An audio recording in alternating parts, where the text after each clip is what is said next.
Hello friends, welcome to Anas hobbies channel. ఇవాళ అయితే నేను కలంకారీ ఫ్యాబ్రిక్తో ఫ్రాక్ స్టిచ్ చేశాను.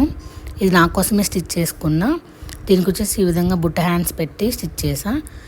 ఇంతవరకు నేను ఒక ఫ్రాక్ కూడా నా కోసం స్టిచ్ చేసుకోలేదు. కాకుంటే ఇది ఎందుకు చేశానంటే కలర్ చెక్ చేద్దాము పోతుందా లేదా అని చెప్పి. ఇవి చాలా ఫాస్ట్గా అయిపోతున్నాయి అన్నమాట మెటీరియల్. సో కొన్ని అయితే నేను ఒక 6 కలర్స్ తెచ్చాను. అందులో ఒకటి మాత్రమే కొంచెం లైట్గా కలర్ పోతుంది. సరే అని చెప్పి షాప్ వాళ్ళకి ఫోన్ చేసి అడిగితే వాళ్ళు ఏం చెప్పారంటే సాల్ట్ వాటర్లో వాష్ చేయమన్నారు, ఫస్ట్ వాష్. అందుకని చెప్పి ఇట్లా సాల్ట్ వేసేసి కల్లుప్పు వేసాను. అందులో ఈ ఫ్రాక్ వేసి నానబెడుతున్నా. ఒక 5 మినిట్స్ నానబెట్టిన తర్వాత కలర్ ఏ విధంగా పోతుందో చూద్దాము. ఇదైతే బాగుంది కలరు. మామూలుగా ఈ వీడియోలో కంటే ఇంకా రియల్గా నిండు కలర్ ఉందన్నమాట. ఫ్యాబ్రిక్ కూడా సాల్ట్ వాటర్లో చెక్ చేద్దాము. మామూలుగా ఇవి ప్యూర్ కాటన్ కదా, కొంచెం కలర్ అయితే పోతాయి ఫస్ట్ 2 వాషెస్లో. అవి చాలా ఇంపార్టెంట్, మనము హ్యాండ్ వాష్ చేసుకోవాలి. మ్యాక్సిమం వాషింగ్ మిషన్కి అయితే వేయొద్దు. నేను తెచ్చేటన్నీ ఎక్కువ కాటనే ఉంటాయి. సో ఎవరికి ఎక్కువ ఫ్యాబ్రిక్స్ తీసుకొని కలర్ పోయినాయని అట్లా ఫీల్ అవ్వకుండా నేనే ముందు చెక్ చేస్తున్నాను అనమాట. నాకు కూడా తెలియదు కదా, నేను కూడా బయట తీసుకొచ్చాను ఈ ఫ్యాబ్రిక్.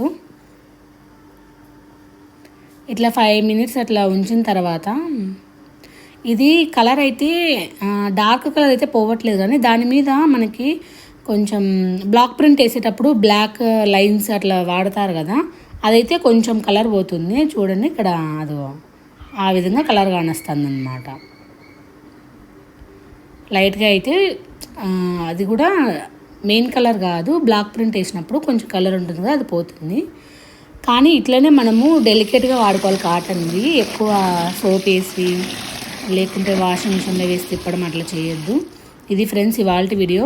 కాటన్ అంటే నాకు చాలా ఇష్టం అనమాట. వీటిలోనే ఎక్కువ ఫ్యాబ్రిక్స్ తేవాలి, అది కూడా తక్కువ రీజనబుల్ రేట్లో ఉండాలి, అందరికి రీచ్ అవ్వాలని చెప్పి తీసుకొస్తుంటాను. ఇంతకుముందు తెచ్చినవి అయితే అసలు హ్యాండ్లూమ్ కలరే పోలేదు.